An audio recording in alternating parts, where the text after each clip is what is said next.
Hey, friends, and welcome back to the Call to Lead podcast.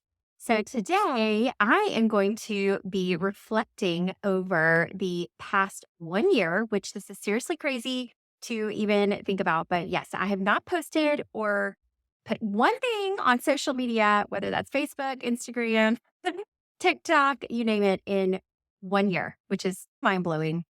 And I'm here to kind of tell you some of the lessons that I have learned from being able to take that step back away and look at something that absolutely is causing a lot of harm when it comes to the mental health, the comparison or FOMO that is so rampant in our industry. However, I'm also going to be sharing how it definitely is one of those tools that can and should be leveraged for your business. So I'm really excited to dive into today's episode, sharing all about my heart from what it looked like to take my business completely off social for a year. So let's dive in.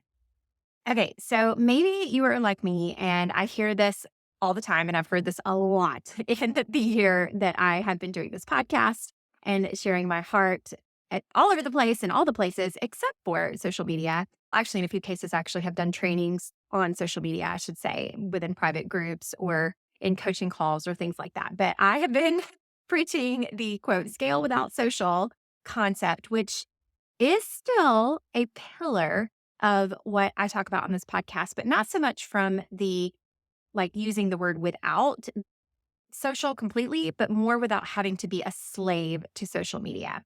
So I still believe in all of those things. I want to preface that this isn't like some sort of change of heart. This is not another pivot away from the fact that you do not have to sell your soul to social media in order to do well in business. You don't have to be an online influencer, and you definitely don't have to feel like a slave. Okay. And you don't have to go crazy trying to do it. There are a million ways to do it. And that's one of the things that we're going to talk about today. And I just happen to take the intentional step to set the example of what it would look like, what it could look like to intentionally completely remove myself from social. And so I'm going to be sharing that today. So if you've been feeling maybe that pull to step away completely, or if you're just curious to know like what my year has been like, get ready because I'm going to be sharing all the things today. So let me share the backstory for this in case this is the first episode that you're listening to and you don't know what I'm talking about. So I started this podcast a little over a year ago, and I knew that I had a heart for the podcast to be able to serve the entrepreneur, or more specifically, the network marketer who's looking to grow her business in a different way and in a way that's really counter to what the world tells us that we have to do, but also wants to do it in a way that's honoring her faith and honoring her integrity. And one of those things, those internal battles that I kept seeing come up over and over again a year ago, was people just feeling this need, and the coaching that was out there was all centered around growing this massive following online, whether that be on Instagram, whether it be on the emerging platform of TikTok, which people were seeing people take off even a year ago. They're still doing that.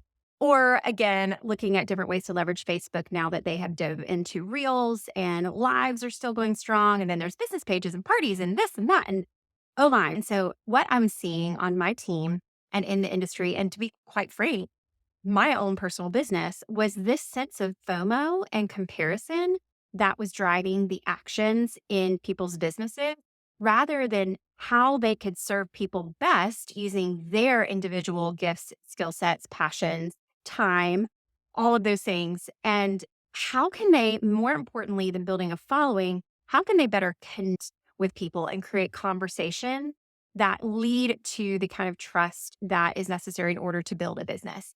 And so it was a bit of a bold move to put up a post that said, all right, I'm doing it. I'm walking away completely. And full disclosure, I initially did not intend to completely step aside from it. I just intended to stop trying to grow my social media following.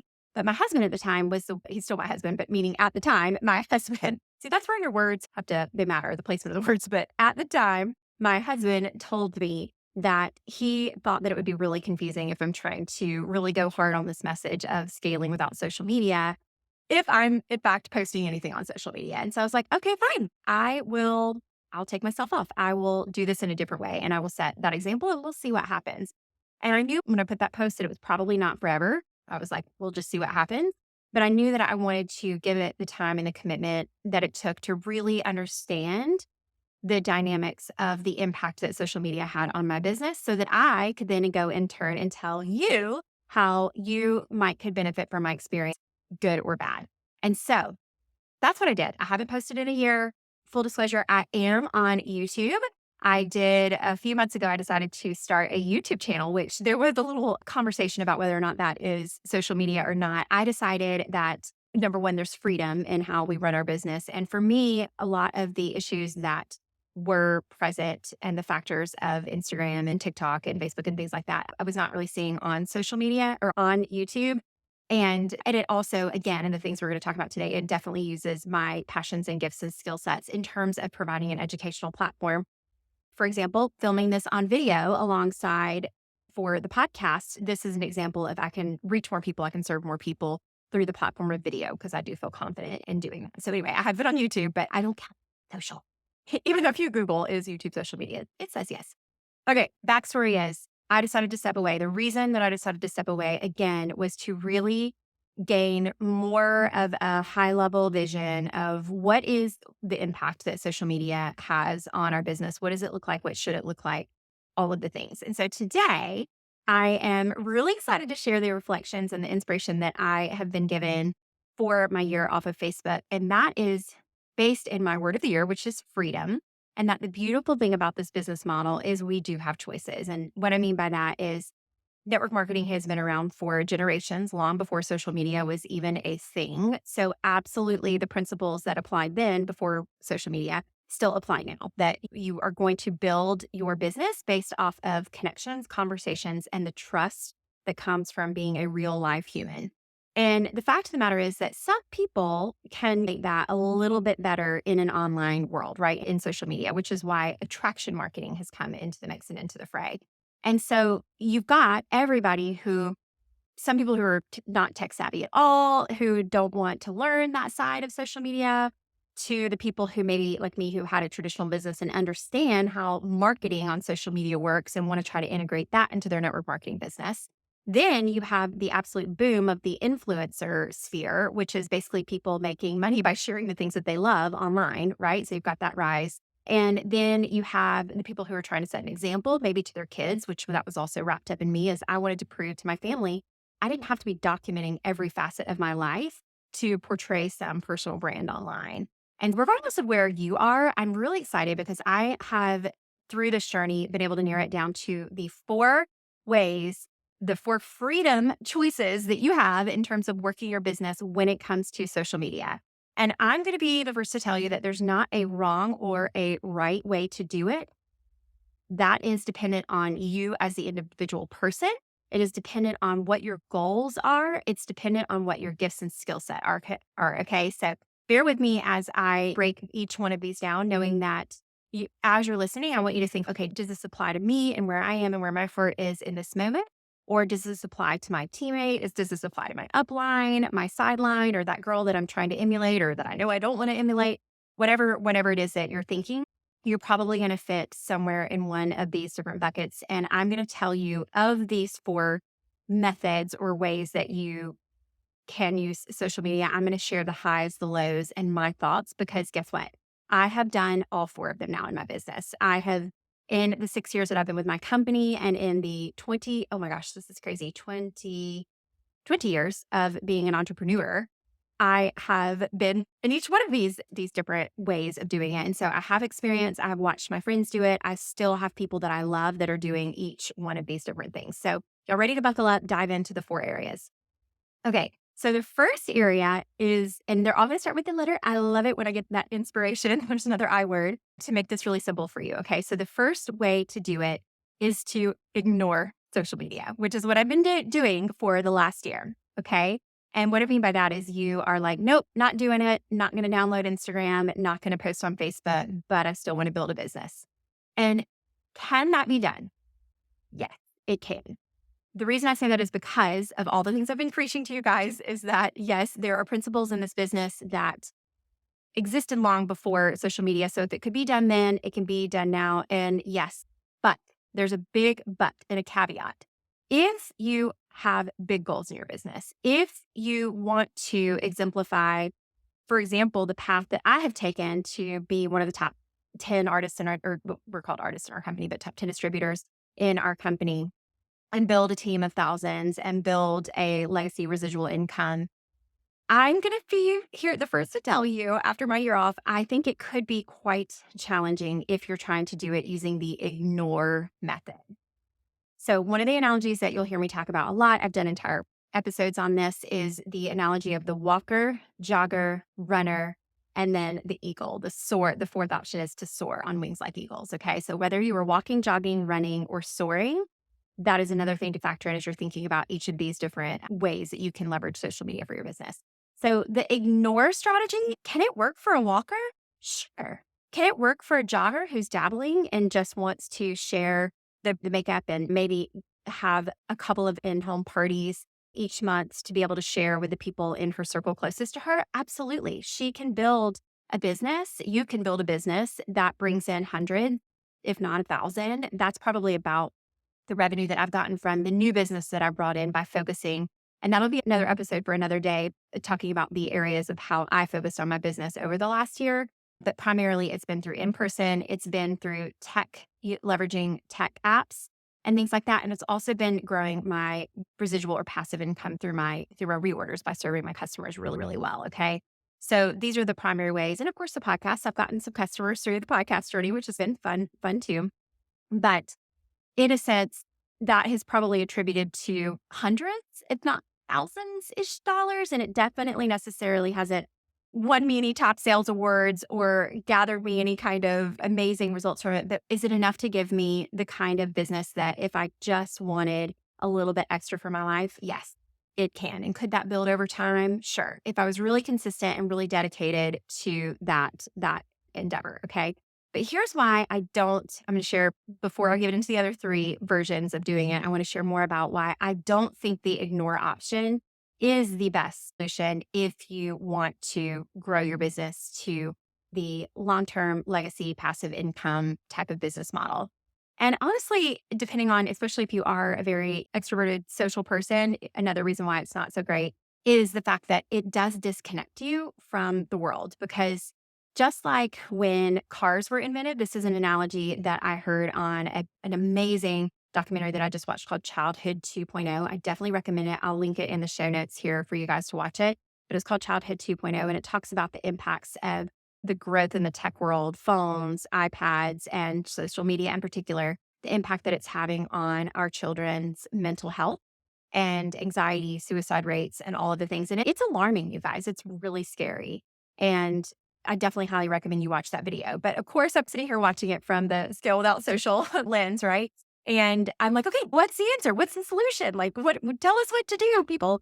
And they had a beautiful example that really spoke to my heart that I want to be the theme of my reason that I will be stepping back into social media socially. I'll get to that in a minute. And here's the reason why. When cars were invented, they obviously were a huge innovation that everybody was so excited about. They were expensive, but yet they made such a difference because people went from being able to just have to walk or ride horses. They could actually have an automated way to get them there. So it was a huge blessing in a lot of ways. However, by the time the 60s rolled around, I remember reading that cars actually caused 3 times more deaths than all the other things combined. So basically cars, even though they were a good thing, they were killing people, and they were killing people like left and right, injuries. And it was really an epidemic when the automobile took off. But does that mean that we shouldn't drive cars or fly airplanes or use any of these incredible innovations that have been done? Probably not. So what is the solution? It's to, and this is what they said, it's to increase on the documentary Childhood 2.0. They said you've got to increase the education, the innovation, and the safety aspects of the way the platforms are being used and leveraged. And some of that is going to be on our governmental policies. Some of it's going to be coming from the companies themselves. You've probably heard that a lot of the founders of these tech companies don't even allow their kids to have phones, let alone have the apps that they work for, which is alarming. But it's also going to come from people like me and people like you, if you believe in this as well, to really advocate for a better way to do it, for a healthier way to do it, and to be able to integrate boundaries, or like, to use the car analogy again, guardrails, because Andy Stanley says this best when setting up guardrails for your life. A guardrail on the road, like if you're driving on the guardrail or where the guardrail is placed, like you're not going off the cliff, right? But if you're just a little bit further, then you're going to go down the cliff or whatever the guardrail is protecting you from, or maybe it's the other lane, right? The other lanes of traffic. So it's not so much where the guardrail is placed that's the problem, it's what's just on the other side of it. So you can, and this is what I am choosing to do, you can implement guardrails and boundaries within your business when it comes to things like setting screen time limits on your phone, or not allowing yourself to download certain apps, or to really focus your energy on where laser focus. We're going to talk about some of the other ways, if you're not going to go the ignore route, of how you can use your time and energy.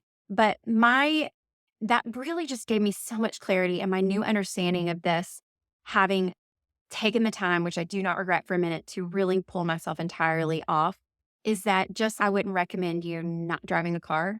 I wouldn't recommend, if you're trying to grow a business, to go with the ignore route. Okay. Because like, I've even had people say to me like, "Oh, do you still sell makeup?" And I'm like, "Yes." But again, if they haven't seen me online, or which, because they haven't, right? Or if they haven't stumbled upon my YouTube channel, which you can go ahead and I'll drop the link here if you guys want to look up some awesome little fun makeup videos and talking more about how Seint works. You can check that out in the show notes as well. But if you haven't seen that, or you haven't seen me in person, or you haven't heard through my podcast or my email list or anything like that, what I'm doing, I could totally see where people would maybe think that this isn't something that I do anymore. Your online presence, especially as any kind of business owner, but especially as a network marketer, it is a little bit tied to your presence online. One of the reasons, or several of the reasons I should say, that first ignore method, it is possible. Can you do it? Yes.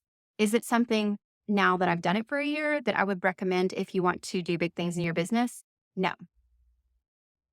You do not have to do it the number two way. So I would say about 1% of people might want to do the ignore way. Okay. Like, meaning completely pull off. And can they do it? Yes. But only probably 1% of people could do it, have the desire and do all the hard work of the in-person connections, results, all of those things that are necessary for doing it. Okay. The next one is the other extreme. Okay. So we've got ignore is the one extreme. All the way on the other side is the influencer sphere. Okay. So once again, this is going to be probably about 1% of people that have the natural gifts, the natural skill sets, the desire to put in the effort that it takes to build a massive following online based off of sharing the things that you love and creating a personal brand for yourself that your company is a part of.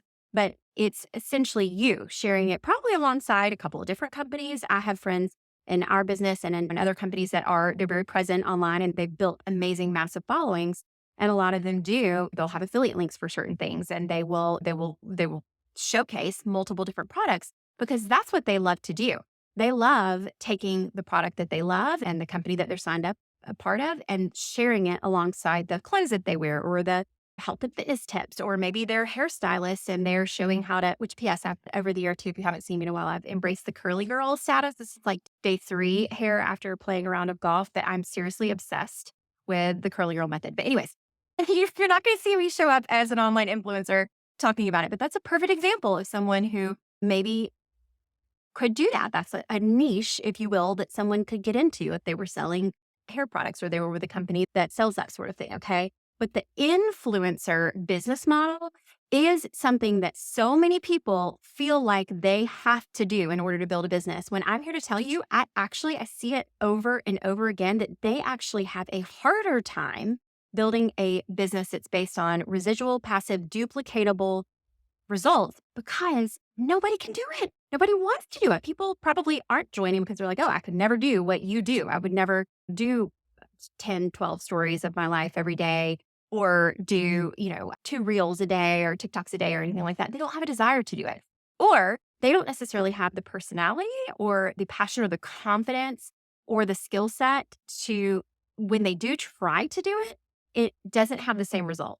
Or they're trying to integrate several different of these methods that I'm talking about today, when my advice to you is to pick one and stick with it. Okay. Pick your path and fill your funnel, like we talked about before, if you're going to be on social media. Okay.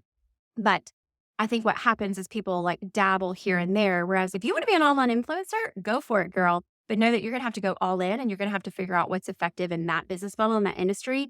And you also have to accept the fact that it's probably not going to duplicate well on your team. So I just want you to soak that up. If you're feeling like you are showing up in that online influencer, you've got 10, 20, 30, 50, 100,000 followers on Instagram, and you're frustrated that no one on your team is doing anything. They're probably not doing it at the level that you are, but it's that they're, say, for example, in our company, if you sell $5,000 of makeup, which is a lot of makeup, that puts you in the top 1%.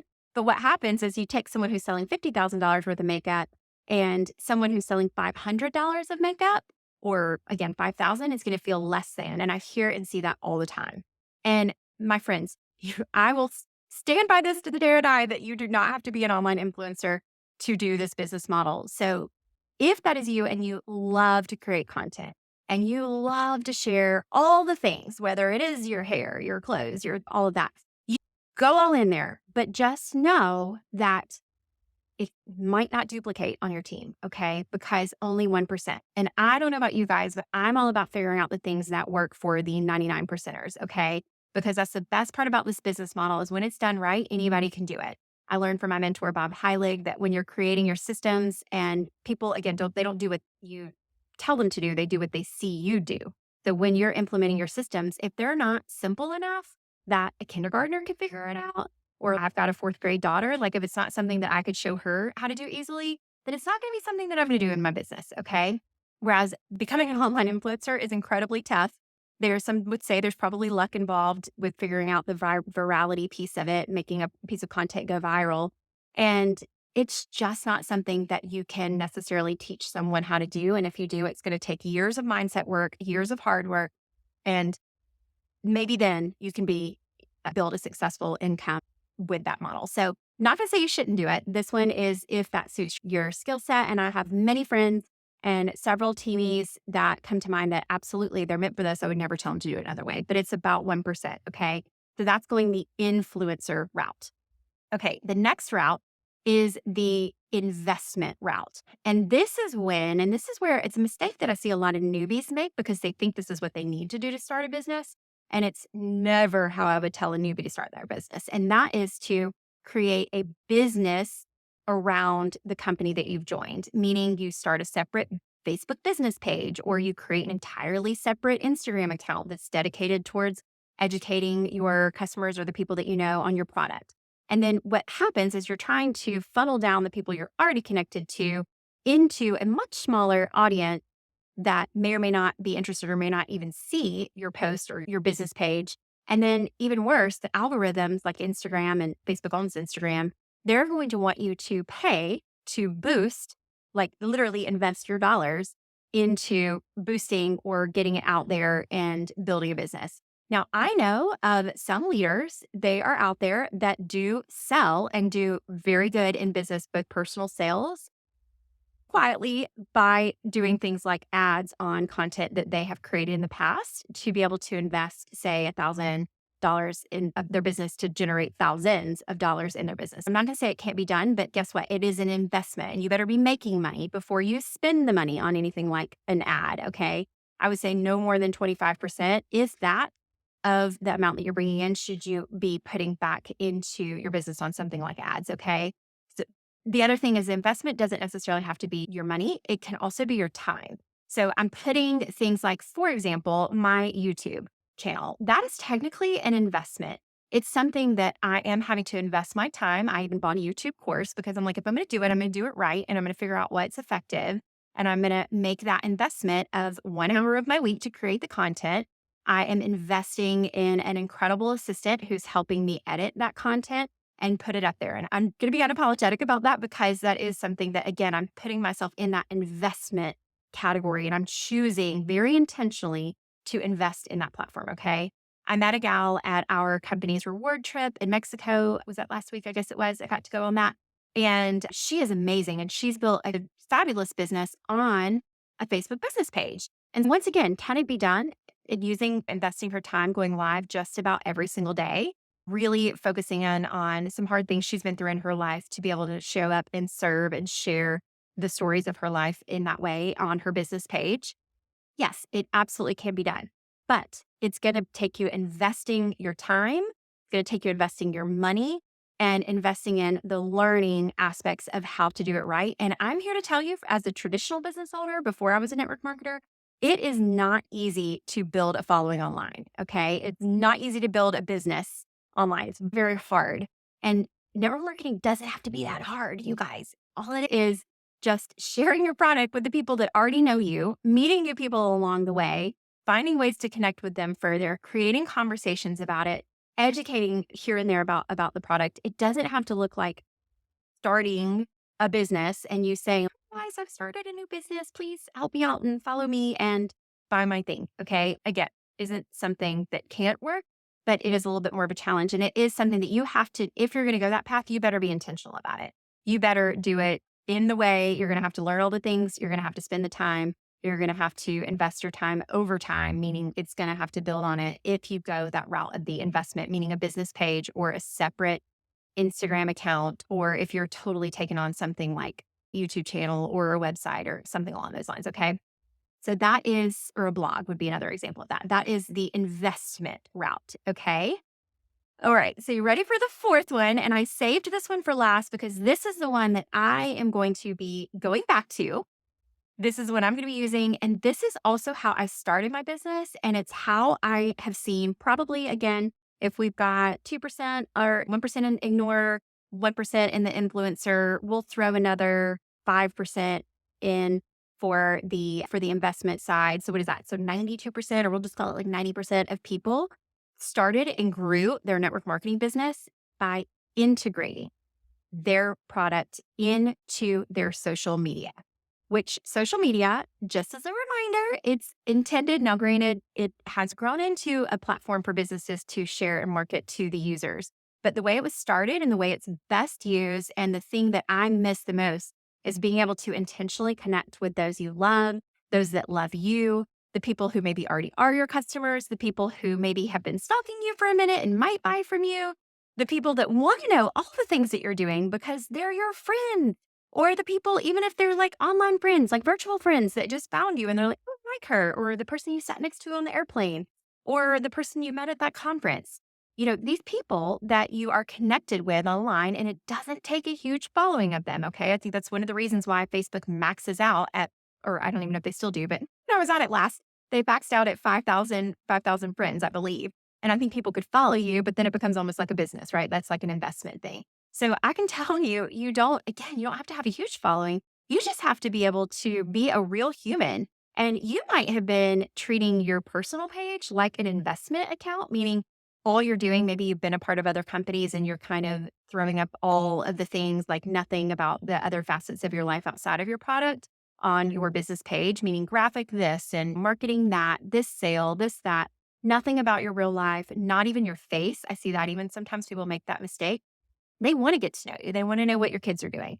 They want to know where you're going on vacation. People love to see it. And the more real, the better. People aren't looking for perfect. They want someone that they can feel relatable to.